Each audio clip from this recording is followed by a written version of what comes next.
Good morning, good morning, good morning. Happy Monday.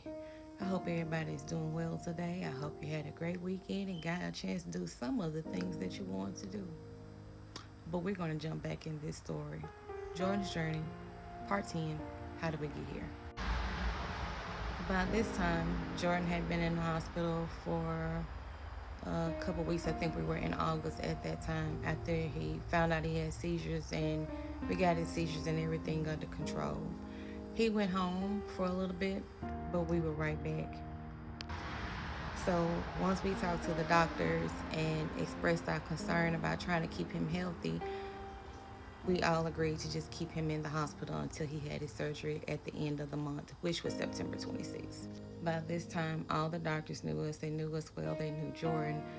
We had built a rapport with them, a friendship, because we were like family. That was our home away from home. So we had to have some type of relationship, right? I remember asking um, different people were they going to be able to be there for Jordyn's surgery, like the nurse practitioner, Dr. Bo, because at this point he was like number one on our list of cardiologists because he took the time to listen to the things that we knew were a problem and he helped us figure it out. Dr. Bo told us he was going to be on vacation that week, so he wasn't going to be able to attend. And we were like, oh no. This is what we wanted. We wanted the 95-96 Chicago Bulls team in the operating room with Jordyn. We didn't have chances. We didn't want to make no mistakes. We wanted the best of the best of the best to be in there with him this time. So the night before Jordyn's surgery on the 25th, Jordyn was struggling. I was asleep. I was exhausted. We had been in the hospital for almost a month, and sleeping on those hospital beds and those little pull-out futon things, it ain't for the weak. If you know, you know. Well, my husband was awake when she came in that morning, and he heard her. I didn't. But he told me that Jordyn was struggling, and she could hear he was struggling. We could tell he had started swelling some, so we knew he had some fluid on his body, but we didn't know how bad it was. So the nurse ordered a chest x-ray, and sure enough, he had fluid around his heart. It's like if he had to go one more day, he may not have even made it, but his surgery was the next day, so everything was already starting to align. We just didn't know it. So it's the 26th. It's the morning of the surgery. The first time Jordyn had his surgery, it was me, Dad, and his grandparents were there. You know, just a little small support system. But the second time, when I told you we had the waiting room packed out, it was packed out. We had all of his grandparents. We had his parents, his godmothers. One of them, she wasn't even scheduled to work, and she came in to be a part of his surgery with us. Dr. Bo came in, and I'm like, what are you doing here? You said you were going to be on vacation. This man was on vacation, and he said, you said you wanted me to be here. I'm here. I canceled my vacation to be here, and I will be in the operating room with Jordyn. That's when we knew that everything was going to be just fine, because everybody that we wanted to be there was there. Dr. Al came in and talked to us that morning, and I remember asking him, I said, do you pray? He said, yes, ma'am. I said, well, I prayed for you last night. I prayed for your mind. I prayed for your body. I prayed for your fingers. I prayed for everybody that's going to be in the operating room. I even prayed for the machines. Because anytime Jordyn has to have heart surgery, they have to put him on bypass. I was praying for the bypass machine. It was just that serious. So Dr. Al came in and talked to us that morning, and he explained to us what they were going to do. And this time they were going to close the bigger hole, and they were going to have to make a smaller hole to see if that would help. He told us, he said, we've studied it, we took him to the cath lab, we see what his heart looks like, and we're confident this is what's going to help him this time. So we prayed over him. We gave him lots of love, hugs, and kisses, and told him we'll be waiting for him when he comes back. And the nurse, she came and got him.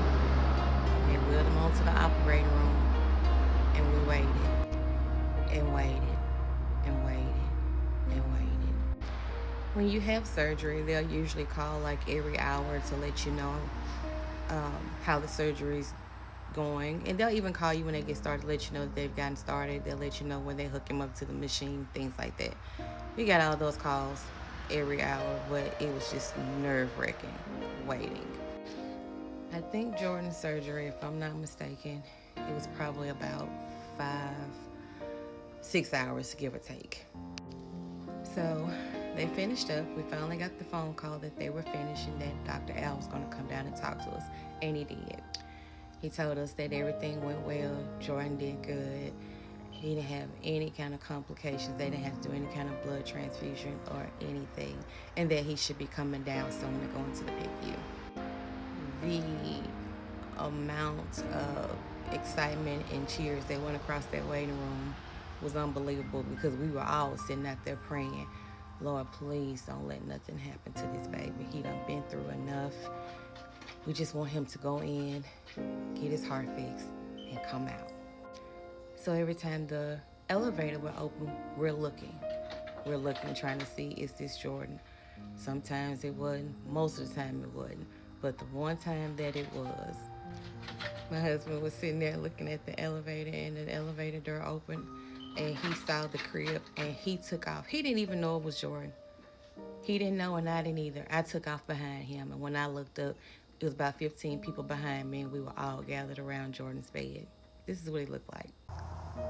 One of his grandmas were able to take the picture for us, and I was so glad, because we were just so excited to see him that I didn't even think to take a picture. Here you go. So then we had the waiting game to see how he would be when he wake up, because that's how he was the first time. We thought everything was fine, and after he had his surgery, that's when we realized he had a stroke. So this time it was just the waiting game.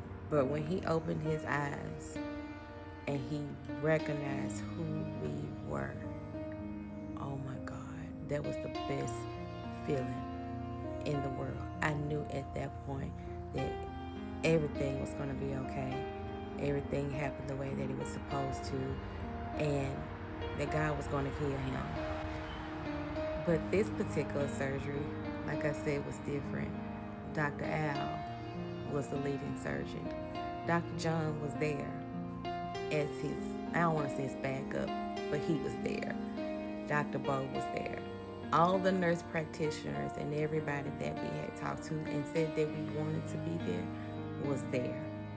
So after Jordyn's surgery, we went home and rested and waited on him. We come back the next day, the baby is awake. He's alert. Let me show you what he looked like. He had tape all over him. He had his NG tube taped to his forehead. But that's okay. He was alert, and he knew who I was.